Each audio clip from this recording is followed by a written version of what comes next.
మీ కళ్ళద్దాలిక పక్కన పెట్టేయండి. ప్రతి కంటి సమస్యకి బెస్ట్ సొల్యూషన్ ఇస్తుంది అమెరికన్ లేజర్ ఐ హాస్పిటల్. ప్రస్తుతం మనతో పాటు ఉన్నారు హర్ష సాయి కేసు విషయంలో విక్టిమ్ తరపున వాదిస్తున్నటువంటి అడ్వకేట్ నాగూర్బాబు గారు. ఒక్కసారి ఏ సెక్షన్స్ కింద కేసు పెట్టారు, అసలు ఎందుకు ఇప్పుడు కేసు పెట్టాల్సి వచ్చింది, ఇవన్నీ కూడా ఆయన మాటల్లోనే తెలుసుకుందాం. నమస్తే అండి. నమస్తే. నాగూర్బాబు గారు, ఎందుకు అంటే ఇది 4-5 నెలలుగా జరుగుతుంది అని చెప్పేసి వాళ్ళ సైడ్ అడ్వకేట్ మాట్లాడుతూ ఉన్నారు. 4-5 నెలలుగా వేధిస్తూనే ఉన్నారు హర్ష సాయిని అనేసి. సో 4-5 నెలలుగా లేని సడన్ గా ఇప్పుడు ఎందుకు కేసు పెట్టారు, ఏ సెక్షన్స్ కింద కేసు పెట్టారు? 4-5 నెలలుగా ఏం వేధిస్తున్నారండి హర్ష సాయిని? డబ్బుల విషయంలో. మీరు ఒక విషయం అర్థం చేసుకోండి. ఈ కేసు పెట్టిన విక్టిమ్ ఎవరైతే ఉన్నారో ఒక సాధారణ మహిళ కాదు. She is also celebrity. తనకి మూవీ ఇండస్ట్రీలో ఇప్పటివరకు ఎలాంటి రిమార్క్ లేకుండా ఉన్నటువంటి వ్యక్తి. And at the same time తను ఒక ప్రొడ్యూసర్. హర్ష సాయి ఏ సినిమాలో అయితే నటిస్తూ ఉన్నాడో, ఏ సినిమా అయితే డైరెక్ట్ చేస్తూ ఉన్నాడో ఆ ఫిలిం మీద పూర్తి కాపీ రైట్స్ రిజిస్టర్ చేయబడినటువంటి, ఆ ఫిలిం మీద పూర్తిగా పెట్టుబడి పెట్టినటువంటి women entrepreneur and producer. Harsha Sai movie teaser ఎంత గ్రాండ్గా రిలీజ్ అయిందో మీరు చూశారు. పాన్ ఇండియా లెవెల్లో దానికి ఒక ఆదరణ అనేది వచ్చింది. ఇంత వచ్చినప్పుడు నిజంగా ఆ హర్ష సాయిని డబ్బు కోసం బ్లాక్మెయిల్ చేయాలనేటువంటి నెసెసిటీ ఉందని మీరు అనుకుంటున్నారా? ఈ విషయంలో మనం ఒక్కటే అబ్జర్వ్ చేసండి. కంప్లైంట్ గురించి మాట్లాడుకుంటే విక్టిమ్ అసలు హర్ష సాయికి ఎలా పరిచయం? హర్ష సాయి కోసం ఒక సాంగ్ చేద్దామన్నటువంటి ఉద్దేశంతో 2020 జూలై 2022లో వాళ్ళు అప్రోచ్ అయ్యారు. అప్రోచ్ అయితే హర్ష సాయి ఎవరిని అప్రోచ్ అయ్యారు? వీళ్ళే అప్రోచ్ అయ్యారు. ఎవరు? మీ క్లయింట్ హర్ష సాయిని అప్రోచ్ అయ్యారు. డైరెక్ట్గా వెళ్ళి కలిసే పరిస్థితులు హర్ష సాయి ఆల్రెడీ సెలబ్రిటీ అతను లేవు కాబట్టి, అండ్ నేను నేమ్ తీసుకోను, యాంకర్ త్రూ ద్వారానే వెళ్ళారు. కావాలంటే మీరు వెరిఫై చేసుకోండి. ఆ యాంకర్ త్రూ ద్వారానే వెళ్ళారు, సాంగ్ ప్రపోజల్ పెట్టారు.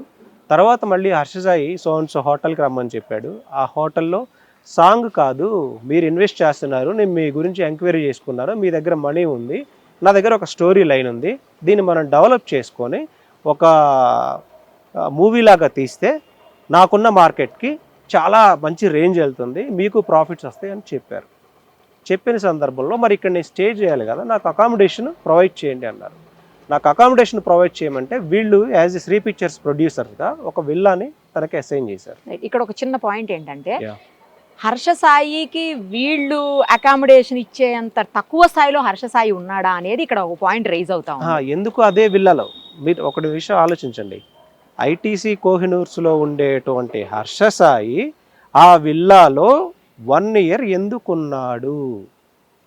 మూవీ ప్రపోజల్ ప్రకారం అగ్రిమెంట్ చేసుకున్నాడు. మీరు జియో కోఆర్డినేషన్స్ మొబైల్ హర్ష సాయి తీసేస్తే అక్కడ వచ్చేస్తాయి కదా. అండ్ సీసీటీవీ కెమెరా 1 ఇయర్ ఉంది కదా, మరి అందులో ఉంటేనే కదా అతను ఉండేది. ఇప్పుడు హర్ష సాయి బయటికి సూట్ అన్ని వేసేసుకొని కనిపిస్తాడు.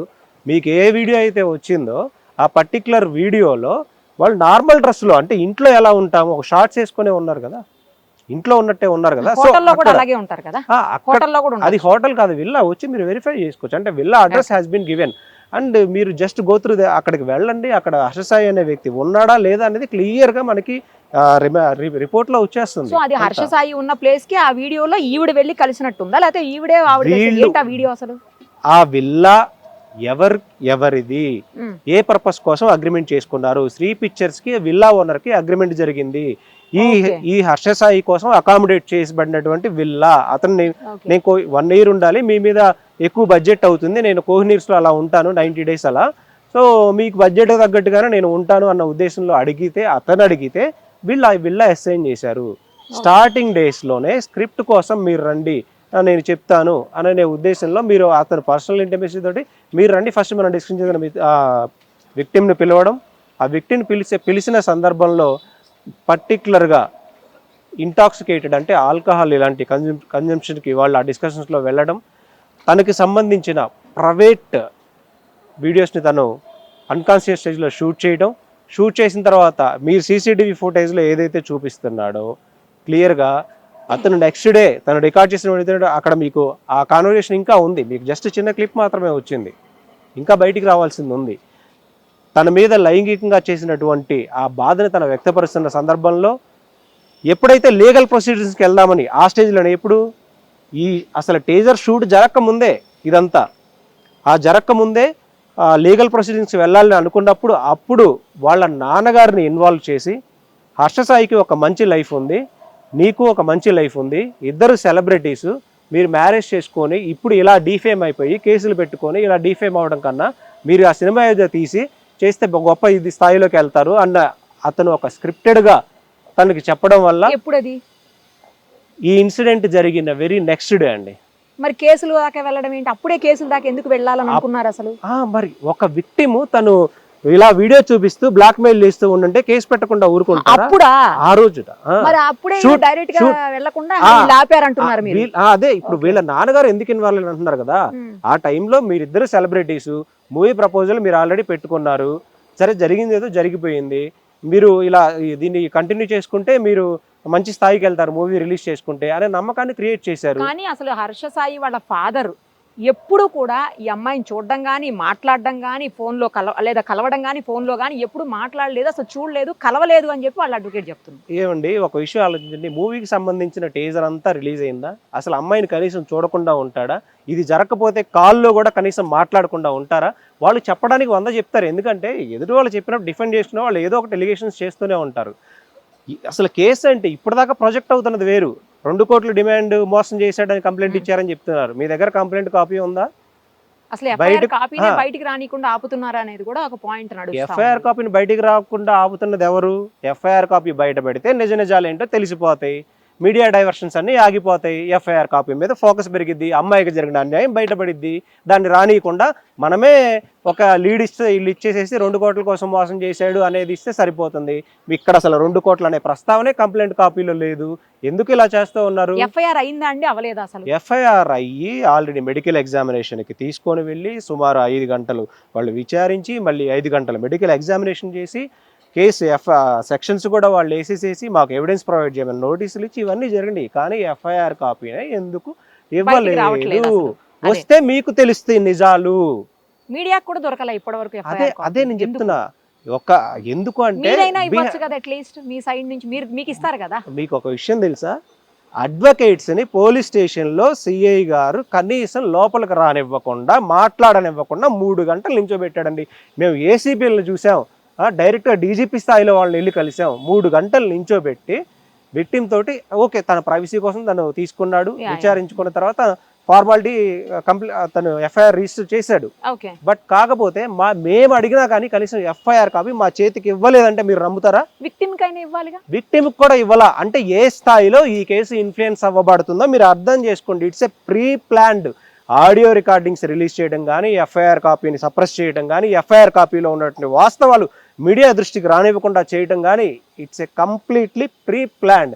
ఎఫ్ఐఆర్ కాపీలో ఆ రికార్డింగ్స్ ఉన్నాయి అని, వాటిని ఫ్యాబ్రికేట్ చేశాడని, వీటితో పాటు వీడియో రికార్డింగ్స్ కూడా ఉన్నాయి అని కంప్లైంట్లో మేము మెన్షన్ చేశాము. మీరు ఏదన్నా దాన్ని ప్రూవ్ చేయాలి అనుకుంటే you need to approach the court. మీరు కోర్టు పరిధిలోకి వెళ్ళండి, నా దగ్గర ఇవి ఉన్నాయని సబ్మిట్ చేయండి, లీగల్గా అన్నీ ఫేస్ చేయండి. మీరు నిజాయితీ పరులైతే మీరు పోలీసుల ముందుకు రండి. ఎందుకు తప్పించుకొని తిరగాల్సిన నెసిటీ ఉంది అంటే నువ్వు ఇవి పెట్టి బ్లాక్మెయిల్ చేస్తావు, మేము కంప్లైంట్లో మెన్షన్ చేసాం ఆల్రెడీ. నువ్వు అది ఇప్పుడు అందరికీ స్ప్రెడ్ చేసి ఆటోమేటిక్గా నువ్వు ఒక క్రైమ్ చేసిన వాడు అయిపోయావు, క్రైమ్ నువ్వు ఒప్పుకున్న వాడు కూడా అయిపోయావు.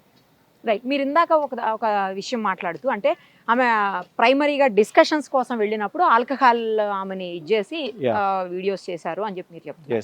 కానీ నాకు ఉన్న డౌట్ ఏంటంటే, నాకు కాదు చాలా మందికి ఉన్న డౌట్ ఇది ఏంటంటే, డిస్కషన్స్కి ఒక హీరో దగ్గరకో లేకపోతే డైరెక్టర్ దగ్గరకో డిస్కషన్స్కి వెళ్ళేటప్పుడు కేవలం ఒక ప్రొడ్యూసర్ మాత్రమే వెళ్ళరు. కో ప్రొడ్యూసర్ ఉంటారు, లేదంటే డైరెక్టర్ లేకపోతే కో డైరెక్టర్ ఉంటారు, ఇంకా కొంతమంది సినిమాకి సంబంధించినటువంటి టెక్నికల్ టీం కూడా ఉంటుంది అని అంటున్నారు. అసలు స్టోరీ లైనే డెవలప్ అవ్వలేదండి, షూటే స్టార్ట్ అవ్వలేదు, స్క్రిప్ట్ మనం జస్ట్ మాట్లాడుకుందాం అని పిలిచిన ఇన్సిడెంట్ లో జరిగింది. తను కాల్ చేసి తను సింగిల్ గా రమ్మని అడగొచ్చు కదా, దాన్ని మనం ఎలా చెప్తాం? స్టార్ట్ అవ్వకుండానే అప్పుడే విల్లా తీసి పెట్టేశారా? విల్లా తీసుకున్నారు, జస్ట్ ఒక స్టోరీ లైన్ ని తను సో అండ్ సో హోటల్లో ఎక్స్ప్లెయిన్ చేశాడు, ఆ లైన్ నచ్చింది, ఒక అగ్రిమెంట్ అనేది చేసుకున్నారు, రైట్స్ రిజిస్టర్ చేసుకున్నారు. ఇవన్నీ జరిగిన తర్వాత ఆ విల్లాకు అతను వచ్చిన తర్వాత తనని పర్సనల్గా రమ్మని చేసినటువంటి పని. అండ్ ఇక్కడ ఈ కంప్లైంట్ మీకు చదివితే క్లియర్గా అర్థం అవుతుంది, కంప్లైంట్ బయటకు రాలేదు కదా. సో అది ఇంకోటి ఈ 2 కోట్ల ఎలిగేషన్స్ ఇవన్నీ ఫాల్స్ అండి, కంప్లైంట్లు ఎక్కడా అవి లేవు. అతను ఆ అమ్మాయికి చేసిన అన్యాయం గురించి మాత్రమే ఉంది. ఇది జరిగిన తర్వాత వాళ్ళ నాన్న క్యారెక్టర్ని అతను తీసుకొని వచ్చి ఇంట్రడ్యూస్ చేసి ఫోన్లోనే మ్యారేజ్ ప్రపోజల్, అంటే ఇప్పుడు అతను కూడా ఆల్కహాల్ తీసుకొని ఉండొచ్చు, చేసి ఉండొచ్చు అండి మేబీ. నెక్స్ట్ డే అతను దాన్ని చూపించినప్పుడు కానీ, తను బ్లాక్మెయిల్ చేసేటప్పుడు కానీ, ఈ అమ్మాయి ఎక్కడ లీగల్గా ఎక్కడ అవుతుంది, లీగల్గా స్టెప్స్ తీసుకునేదే అని భయంతో వాళ్ళ నాన్న ఇంట్రడ్యూస్ చేశాడు. ఇక్కడ వాళ్ళ నాన్న మ్యారేజ్ ప్రపోజల్ అప్పుడే తీసుకొని వచ్చాడు, తను నమ్మింది. అది జరిగిన తర్వాత మూవీ షూటింగ్ స్టార్ట్ అయ్యి టీజర్ రిలీజ్ అయింది. మీరు అబ్జర్వ్ చేయండి. ఈ ఇన్సిడెంట్ జరిగిన తర్వాత 6 months తర్వాత అప్పటికీ కూడా కాపీ రైట్స్ వీళ్ళ దగ్గర ఉన్నాయి. సరే హర్ష సాయిని ఏదో డిఫేమ్ చేయాలనో ఇంకోటో అనుకుంటే కాపీ రైట్స్ ఇష్యూలోనే గొడవ అయింది అనేది. గొడవ ఏం లేదండి. మీరు ఒక విషయం అర్థం చేసుకోండి, టీజర్ అంత సక్సెస్ఫుల్గా రిలీజ్ అయింది, ప్రొడ్యూసర్స్ ఆల్రెడీ ఇన్వెస్ట్ చేసుకోవడానికి కూడా రెడీగా ఉన్నారు. ఇంకా గొడవ ఎందుకు అవుతుంది? ఈవిడ ఒక్కడే ప్రొడ్యూసర్ అంటే ఇంకా ఉన్నారా? ఏదండి, ఈవిడ ఒక్క ఆమె ప్రొడ్యూసర్ ఇంకా ఉన్నారా? 2 ప్రొడ్యూసర్స్ ఉన్నారండి, ఇద్దరికి ఇంట్రెస్టెడే. ఇతనే ఇంటెన్షనల్గా ఒక అనాలిసిస్కి వచ్చాడు అనమాట. ఎలా, ఈ మూవీ కానీ రిలీజ్ అయితే నాకు 100 కోట్ల మార్కెట్ నాకు వస్తుంది కదా ప్రాఫిట్, నా పర్సనల్ బెనిఫిట్. ఇప్పుడు కాపీ రైట్స్ ఎవరి దగ్గర ఉంటాయి? మూవీ కాపీ రైట్స్ ఎవరి దగ్గర ఉంటాయి? ప్రొడ్యూసర్ దగ్గర. లాభం ఎవరికి వస్తుంది? లాభం ప్రొడ్యూసర్స్కి వస్తుంది. సో అతను మాట్లాడిన ఇంకా కొన్ని సంభాషణలు ఉన్నాయి. ఇది బాహుబలిని మించిపోయే సినిమా అవుతుంది, 1000 కోట్లు మించిన సినిమా అవుతుంది, రామ్ చరణ్ ఏం సరిపోతాడు, ప్రభాస్ ఏం సరిపోతాడు, మన కంటెంట్ అలాంటిది అని మాట్లాడిన మాటల్లో ఉన్నాయి. అండ్ అతనే కొన్ని ఇంటర్వ్యూస్లో అసలు డైరెక్షన్లో అంత తప్పు లేదని కూడా చాలా క్లియర్గా చెప్పుకుంటూ వచ్చాడు. అతనే డైరెక్ట్ చేశాడు, వీళ్ళు ఇంత ఇన్వెస్ట్మెంట్ పెట్టారు. మీరు కూడా రిలీజ్ ఈవెంట్ చూస్తుంటారుగా, ప్రీ రిలీజ్ ఈవెంట్ ఏ స్థాయిలో చేశారు, ఎవరు పెట్టారు అమౌంట్ అంతా?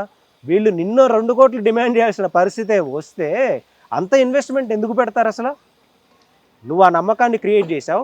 ఇప్పుడు ఆ రైట్స్ను నువ్వు తీసుకోవడం కోసం మాత్రమే నువ్వు ఇంటెన్షనల్గా పెళ్ళి అనే దాన్ని అడ్డం పెట్టుకొని, తన వీడియోస్ని కాల్ రికార్డింగ్స్ని అడ్డం పెట్టుకొని, ఈ 6 నెలల గ్యాప్లో నువ్వు నటిస్తూ ప్రేమిస్తున్నానంటూ కానీ నటిస్తూ, ఈ నటనలో భాగంగా ఈ ఎప్పుడైతే ఈ ఇంటరాక్షన్ ఉండిద్దో ఒక ఉమెన్కి ఒక పర్సన్కి మధ్య, ఈ ప్రేమ పెళ్ళి అనే టాపిక్స్ ఎప్పుడైతే వస్తాయో ఆల్వేస్లీ కొన్ని గొడవలు జరుగుతాయి. ప్రతిరోజు ఎవరి మధ్య జరగవు, కొన్ని గొడవలు జరుగుతాయి. కొన్నిసార్లు యాంగర్గా మాట్లాడతారు, కొన్ని పర్సనల్స్ షేర్ చేసుకుంటారు, కొన్ని రొమాంటిక్ సిచ్యువేషన్స్ షేర్ చేసుకుంటారు.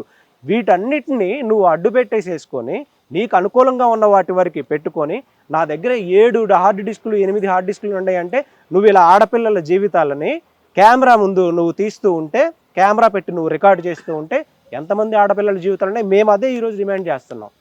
నీ దగ్గర ఏ 9 హార్డ్ డిస్కులు ఉన్నాయని చెప్తున్నావో అవి బయట పెట్టు, పోలీసులు సీజ్ చేస్తారు, అప్పుడు డెఫినెట్గా తెలుస్తుంది ఎంతమంది ఆడపిల్లల జీవితాలు ఉన్నాయి అనేది. అంటే ఇప్పుడు ఈ కేవలం నేను ఒక ఆడియో విన్నానండి, ఆడియోలో ఈవిడ మాట్లాడుతున్నది మాత్రమే వినిపిస్తోంది, వేరే ఏది కూడా మరి లేదు అందులో. ఈవిడ లవ్ చేస్తున్నానని, పెళ్లి చేసుకోవాలి, అది ఆ వర్డ్స్ మాత్రమే విన్నాను. అవును, అతను ఆ కంటెంట్ ఇప్పుడు మీడియాకి రిలీజ్ చేయాలి కాబట్టి దాన్ని రిలీజ్ చేశాడు, రేపు ఇంకొకటి రిలీజ్ చేస్తాడు. అంటే తన ఈమె రిలీజ్ చేయొచ్చు కదా. ఏమండి, ఈమె మొత్తం ఏం జరిగిందనేది ఈమె రిలీజ్ చేయొచ్చు. కాల్ రికార్డింగ్స్ ఎవరు చేస్తారండి? క్రిమినల్ ఇంటెన్షన్ ఉన్నోడు అది కాల్ ఎలా రికార్డ్ చేశారో తెలుసా? ఇప్పుడు మీ కాల్ అయితే ఎలా రికార్డ్ అవుతుంది? నేను ఆటోమేటిక్ రికార్డర్ ఉంటే కాల్ రికార్డ్ అయిపోవాలి, కానీ ఇది ఎలా చేస్తారు? ఇంటెన్షనల్గా తన నేమ్ కనపడేలా ఇలా కెమెరాతో తీస్తూ, అర్థమవుతుందా మీకు? ఇలా కెమెరాతో తీస్తూ అది పర్టికులర్గా తనని అలా ప్రపోజ్ చేసి ఏ వరకు కావాలో అంతవరకు మొత్తం తన స్క్రిప్ట్ రెడీ చేసుకుంటాడు. హర్ష సాయి అనే వ్యక్తి యూట్యూబ్లో కానీ ఇక్కడ కానీ number 1 content creator and editor and script writer. మనం యాక్సెప్ట్ చేయాలి. తనకి ఏది కావాలో తెలుసు, ఏది ఎప్పుడు రిలీజ్ చేయాలో తెలుసు, మీడియా డైవర్షన్స్ ఎలా చేయాలో తెలుసు. ఇవన్నీ చేశాడు కాబట్టి అతను నెంబర్ 1 అయ్యాడు. అదే స్ట్రాటజీ ఇప్పుడు వాడుతున్నాడు. దీన్ని ఇన్ఫ్లుయెన్స్ చేసి ఎఫ్ఐఆర్ కాపీ కనీసం మీడియా దృష్టికి కూడా రానికుండా చేస్తున్నాడు. ఇప్పుడు మీరు ఇచ్చిన కంప్లైంట్ కాపీ మీ దగ్గర ఉంది కదండి, అందులో మెయిన్ ఇంగ్రీడియంట్స్ అంటే మెయిన్ ఇష్యూస్ ఏమున్నాయండి? మెయిన్ ఇష్యూ వీళ్ళు అసలు ఈ హర్ష సాయి ఎప్పుడు పరిచయం, ఎలా అప్రోచ్ అయ్యారు, సాంగ్ కోసం మేము అప్రోచ్ అయ్యాం, అతను స్టోరీ లైన్ చెప్పాడు, చెప్పిన తర్వాత తను రమ్మన్నాడు, అన్కాన్షియస్ స్టేజ్లోకి తీసుకువెళ్ళి నన్ను కొన్ని అది నేనే చెప్పలేని పరిస్థితి చిత్రాలు చిత్రీకరించడం జరిగింది. నేను లీగల్గా యాక్షన్ తీసుకునే టైంలో వాళ్ళ నాన్న ఇంట్రడ్యూస్ చేసి ఫోన్ కాల్లోనే వాళ్ళ నాన్న పరిచయం చేసి. అండ్ ఇంకొకటి, హర్ష సాయి ఎప్పుడూ కూడా మీరైనా ట్రై చేయండి, వాట్సాప్ కాల్ మాత్రమే మాట్లాడతాడు. అవునా? వాట్సాప్ కాల్స్ మాత్రమే మాట్లాడతాడు. తను రికార్డ్ చేయాలనుకున్నది మాత్రమే, అది కూడా ఇలా పెట్టి ఇలా పెట్టి రికార్డ్ చేసి చూపిస్తూ ఉంటాడు అనమాట. తను నమ్మించాడు. 6 months తర్వాత ఈ మూవీకి పెద్ద అవకాశం వస్తుంది అనుకున్నాడు కాబట్టి కేవలం మూవీ రైట్స్ని గ్రాప్ చేయాలనే ఉద్దేశంతో వీళ్ళని ఇన్ఫ్లుయెన్సర్స్ అందరినీ తన హోటల్స్కి పిలిపించుకొని ఈ రికార్డింగ్స్ ఉన్నాయి, వీళ్ళు అలాంటి వాళ్ళు ఇలాంటి వాళ్ళు అని బ్లేమ్ చేస్తూ వీళ్ళని డిగ్రేడ్ చేసి దీని నుంచి తప్పుకొని మూవీ రైట్స్ని తీసుకోవాలనే ఉద్దేశంతో చేశాడు ఇదంతా ఇతను. ఈ మూవీ రైట్స్ అతనికి వచ్చేసేస్తే నెట్ఫ్లిక్స్లో దానికి వెళ్తే అతనే చెప్తున్నాడు కదా, కొన్ని ఆడియోలు ఉన్నాయి వినిపించమంటారా, అవి వస్తాయి బయటికి, ఇంకా రాలేదు, 100 కోట్ల మార్కెట్ నాది, ఈ సినిమా బాహుబలి దాటిపోతుంది, 1000 కోట్లకి వెళ్తుందని చెప్పండి. అతనికి ఆ దురుద్దేశం ఉంది కాబట్టే ఇంటెన్షనల్గా కాల్స్ అని ఇవన్నీ వీళ్ళని ఎలా బ్లాక్మెయిల్ చేయాలని పెట్టుకొని ఉన్నాడు. వ్యవస్థలను మేనేజ్ చేయగలని ఇప్పటికీ హర్ష సాయి ప్రూవ్ చేస్తున్నాడు. కానీ మీరేమో హర్ష సాయి ఈమెను బ్లాక్మెయిల్ చేశాడు అంటున్నారు, వాళ్ళేమో హర్ష సాయినే వాళ్ళు బ్లాక్మెయిల్ చేశారు. ఈ అమ్మాయే హర్ష సాయిని బ్లాక్మెయిల్ చేసింది. బ్లాక్మెయిల్ చేయడానికి మెయిన్ పర్పస్ ఏంటి? Who is the investor on the movie? Either Harsha Sai or producer, victim. ఎవరు ఇన్వెస్టరు? మూవీకి సంబంధించి 1000 కోట్లు వచ్చే ఆపర్చునిటీని ప్రొడ్యూసర్ పోగొట్టుకుంటారా మీరు చెప్పండి? ఒక నలుగురు కలిసి సినిమా తీస్తున్నారు, నీ మీద నమ్మకం ఉండి వచ్చారు, ఒక 1000 కోట్లు వస్తాయని నువ్వు హైప్ క్రియేట్ చేసి ఆల్రెడీ మాట్లాడినవన్నీ ఉన్నాయి. ఇప్పుడు ప్రొడ్యూసర్ ఈ ఆపర్చునిటీ రిజిస్టర్డ్ వీళ్ళ దగ్గర ఉంది కాబట్టే తన చుట్టూ ఇలా డిఫేమ్ చేసుకుంటూ అందరికీ ఇలా స్ప్రెడ్ చేస్తూ తను ఇలాంటిది క్యారెక్టర్ అసాసినేషన్ చేస్తూ తన దగ్గర ఇంకా ఎంత దారుణంగా బ్లాక్మెయిల్ చేశాడో ఈ కంప్లైంట్ కాపీ మీకు బయటికి వచ్చిన తర్వాత అర్థమవుతుంది. మేమే చెప్తున్నాం కదా అవి ఉన్నాయని. ఎందుకంటే నువ్వు ఆ ఎన్విరాన్మెంట్ క్రియేట్ చేసావు. నువ్వు క్రియేట్ చేయకుండా 1 year నువ్వు ఎందుకు ఇంటెన్షనల్గా ఉన్నావు? నీకే హెరాస్మెంట్ జరుగుతుంది. అతనే చెప్తున్నాడు నా దగ్గర ఈ రికార్డింగ్స్ ఉన్నాయి అన్నాడు కదా. 1 year అక్కడ ఎందుకు స్టే చేశాడండి? అతనికి ఇష్టం లేదన్నప్పుడు. తను మిత్రా శర్మ అనేతో తను హెరాస్ చేస్తుందని ఇప్పుడు అతను ఎలిగేషన్ అన్నారు కదా మీరు. 1 year ఆ విల్లాలో ఎందుకు స్టే చేశాడు? బ్లాక్మెయిల్ వీళ్ళు చేస్తుంటే 1 year అక్కడ ఎందుకు ఉన్నాడు? ఎప్పటి వరకు? September 2023 వరకు ఉన్నాడు. 22 నుంచి 23 వరకు ఉన్నాడు. 1 year పాటు. 1 year పాటు అక్కడ హైదరాబాద్లో అదే విల్లాలో ఉన్నాడు. వాళ్ళ క్రూ మొత్తానికి వాళ్ళు ఎవరిని లోపలికి రావడానికి లేకుండా దగ్గరలో ఓఏ రూమ్స్లో వాటిల్లో ఉంచేవాడు.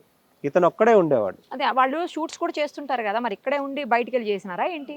షూట్స్ అంతా షూటింగ్ లొకేషన్స్ వేరు, బట్ అతని అకామిడేషన్ మాత్రం ఇక్కడే. అదే షూటింగ్స్ వెళ్ళే వాళ్ళ లేకపోతే కంటిన్యూస్ గా 1 year పాటు ఇక్కడనే ఉన్నారా వాళ్ళు? 1 year షూటింగ్స్ వెళ్ళడం అంటే ఓన్లీ టీజర్ పార్ట్ వరకే కంప్లీట్ అయ్యిందండి. ఆ షూట్స్ కాదండి, అతను యూట్యూబ్ కి చేసే షూట్స్ ఉంటాయి కదా అవి అంటున్నాను. ఎన్ని రిలీజ్ అయినాయండి అవి? ఈ 1 year లో 2 3 అయినాయి, అంతకు మించి ఏం లేవు.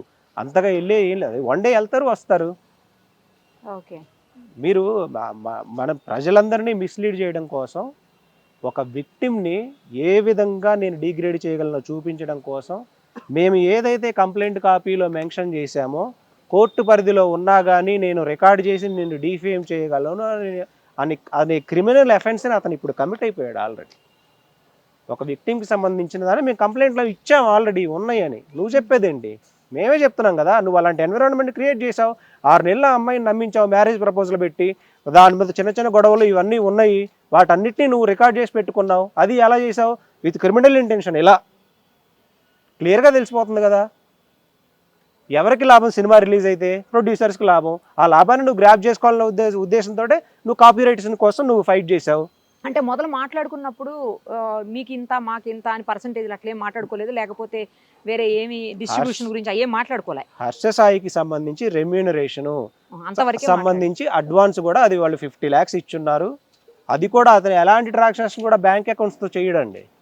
మీరు ఏ యాడ్ అయినా చేయండి, మీరు ఒక్క బ్యాంక్ ట్రాన్సాక్షన్ తీసుకుంటండి అతనికి జరిగింది, ఇతను ఈ యాడ్ చేశాడు, ఈ బెట్టింగ్ యాప్ చేశాడు, అది బ్యాంక్ ట్రాన్సాక్షన్ జరిగిందని ఒక్కటి తీసుకొని రండి. ఓన్లీ క్యాషేనా? మీరు చూడండి, అతను ట్రాన్సాక్షన్ తీసి చూడండి. 55 lakhs ఇచ్చున్నారు, 50 lakhs ఇచ్చున్నారు. అది కూడా మేము అడ్వాన్స్గా ఇచ్చాం మూవీ నిమిత్తం యాక్ట్ చేయడానికి అని అన్నాం. ఇప్పుడు ఈ కాపీ రైట్స్ ఎప్పుడైతే ఇది 100 కోట్లకి వెళ్ళే ఎస్టిమేషన్స్ అతనికి వచ్చినాయో, అదేంటి నా ఫేమ్ చూసుకొని వీళ్ళంతా నేను డబ్బులు తెచ్చి పెడుతున్నారు, ఇదేదో నేనే చేసుకుంటే నాకే ఈ 1000 కోట్లు వస్తాయి కదా అని క్రిమినల్ ఇంటెన్షన్ తోటి అతను పర్పస్ఫుల్గా మ్యారేజ్ అనే దాన్ని వాళ్ళ నాన్న అడ్డు పెట్టుకొని ఒక స్క్రిప్టెడ్ అప్పటి నుంచి ఒక 1 year స్క్రిప్ట్ నడిపి దాన్ని ఇలా ఫస్ట్ డిఫేమ్ చేయాలనుకున్నాడు. ఎందుకంటే ఒక ఆడపిల్ల ఈరోజు అది ఒక సెలబ్రిటీ స్టేటస్లో ఉండి బయటకు వచ్చి చెప్పుకునే పరిస్థితుల్లో లేరండి. తను అలా ఉంటే ఇంతకు ముందు తన మీద ఏం ఎలిగేషన్స్ అన్నా వచ్చినాయా? మీరు 2014 నుంచి అతను ఇదే ఇండస్ట్రీలో ఉంది. ఇప్పుడు కొత్త ఎలిగేషన్ వేస్తున్నారు ఏమని, అసలు ప్రొడ్యూసర్ కౌన్సిల్లో తన మెంబరే కాదని. సర్టిఫికేట్ తీసుకొని రమ్మంటారా? సర్టిఫికేట్ తీసుకొని రమ్మంటారా? అంటే నోటికి ఏది వస్తే అది మాట్లాడే. ప్రొడ్యూసర్ కౌన్సిల్లో ప్రొడ్యూసర్ మెంబర్షిప్ ఉంటే ప్రొడ్యూసరా కాదా మీరు చెప్పండి. మరి ఇంకేంటి, వాళ్ళు చిన్న వెబ్ సిరీస్లు తీయొచ్చు, లేకపోతే ఇంకోటి చేయొచ్చు, సాంగ్స్ తీయొచ్చు, వాట్ ఎవర్.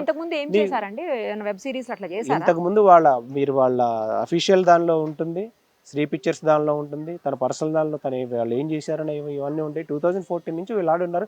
బిగ్ బాస్లో కూడా టాప్ 5 కంటెస్టెంట్లో ఉన్నారు 2019లో.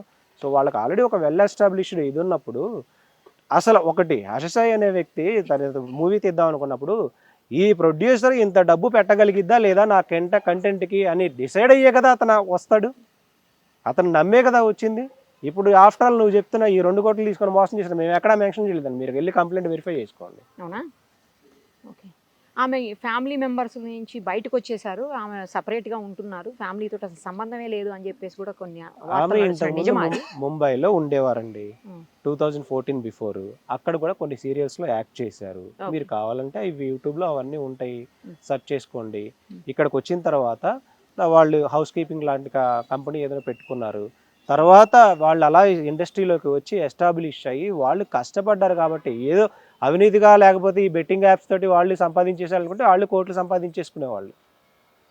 సో ఇప్పుడు మీ ప్రకారం ఇద్దరిలో ఎవరు కోటీశ్వర్లు? ఇద్దరు కోటీశ్వర్లు అండి. వీళ్ళు ఇన్వెస్టర్స్. అంటే మీకు ఒక సినిమా తీసేటప్పుడు లోన్ తీసుకొని చేయొచ్చు, లేదా 4 ఫ్రెండ్స్ కలిసి తీసుకోవచ్చు, లేదా ఒక 10 మందిని వాళ్ళు కొలాబ్ చేసుకొని. సో అని అది ఎంత పెద్ద ప్రొడ్యూసర్ అయినా సరే ఆ సినిమాకి సంబంధించి ఏమి నడుస్తుందంటే, ఈమె ఇంట్లో నుంచి బయటకు వచ్చేసారు కాబట్టి ఒకవేళ ప్రాపర్టీస్ ఉన్నా కూడా ఈమెకైతే ఉండవు కదా, అవి ఇవ్వరు కదా. సో ఈమె సింగిల్ గా ఉంటున్నప్పుడు ఇంత ప్రాపర్టీ వచ్చేసి ఈమె మూవీ తీసే అంత ఫైనాన్షియల్ కెపాసిటీ ఎక్కడిది అని కొంత ప్రొడ్యూసర్స్ ఉన్నారండి. చెక్స్ ఉంటాయి, మిగతాల దగ్గర తీసుకున్నట్టు బాండ్స్ ఉంటాయి, వాళ్ళకి వీళ్ళకి జరిగిన అగ్రిమెంట్స్ ఉంటాయి, ఎంతెంత ట్రాన్సాక్షన్స్ అనేది ఎవరు అంత పిచ్చితనంగా వచ్చి పెట్టరు. ఇన్వెస్టర్స్ ఉంటారు. దిల్ రాజు గారు తీసినా కానీ ఇన్వెస్టర్స్ని పెట్టుకొని తీయాల్సిందే. నేను ఇందాక అడిగిన ఒక స్ట్రైట్ క్వశ్చన్, ఆమె ఇంట్లో నుంచి బయటకు వచ్చేసి గొడవపడి ఈ ఫ్యామిలీ తోటి బయటకు వచ్చి సింగిల్గా ఉంటున్నారా అని అడిగాను. అది కంప్లైంట్ చేస్తున్నారు అవతల వాళ్ళు కొంతమంది. సింగిల్ ఉమెన్ 2014 నుంచి సింగిల్ ఫైట్ చేసుకుంటే ఇండస్ట్రీలో సస్టైన్ అవుతూ వస్తున్న అమ్మాయి. ఆ అమ్మాయిని కాబట్టే ఇంకొకటి వాళ్ళ నాన్నగారు ఈ ఎంక్వైరీ కూడా చేశారంట. మిత్రా శర్మ ప్రాపర్టీస్ ఏంటి, తనకు ఆ ఫేమ్ ఉంది కదా, మీరు కలిస్తే ఇది ఉంటుంది అని ఈ ఎంక్వైరీ చేసుకొని ఫినాన్షియల్గా ఎఫెక్ట్ చేయగలరు అని నువ్వు నమ్మేవు కాబట్టే కదా మూవీ అగ్రిమెంట్లోకి వచ్చింది. లేకపోతే నువ్వే వెళ్ళొచ్చు కదా దిల్ రాజు గారి దగ్గరకు, లేదా ఇంకో పెద్ద ప్రొడ్యూసర్ దగ్గరికి. నువ్వు అవన్నీ ఎంక్వైరీ చేసుకునే కదా వచ్చావు. మరి రైట్. ఇప్పుడు ఈ కేసులో హర్షసాయిని అరెస్ట్ చేసే అవకాశాలు కనిపిస్తున్నాయా? డెఫినెట్గా ఉన్నాయండి. కాకపోతే సిస్టమ్ ఇంకా చాలా స్ట్రాంగ్గా పనిచేయాల్సిన నెసెసిటీ ఉంది. సెలబ్రిటీ కేసెస్ని ఎలా చూస్తున్నారో మనం ఆల్రెడీ రీసెంట్గా కూడా చూసాము. ఒక సిస్టంలో వాళ్ళు ఆల్రెడీ కంప్లైంట్లో మనం క్లియర్గా చూస్తే మీడియాలో కంప్లైంట్ అనేది రిలీజ్ అయిపోయి దాని మీద పెద్ద చర్చ నడిచింది. కానీ ఇక్కడ కంప్లైంట్ అడ్వకేట్ వెళ్ళినా కూడా ఇవ్వని పరిస్థితి కనిపిస్తుంది. సో ఎలాంటి సిస్టమ్ అతనికి సపోర్ట్ చేస్తుందో అర్థం చేసుకోండి. అండి కోర్ట్స్ అయితే ఖచ్చితంగా విక్టిమ్స్ కి న్యాయమే చేస్తాయి ఎప్పుడు కూడా మనం చూస్తూ ఉన్నాము. అండి థ్యాంక్ యూ సో మచ్.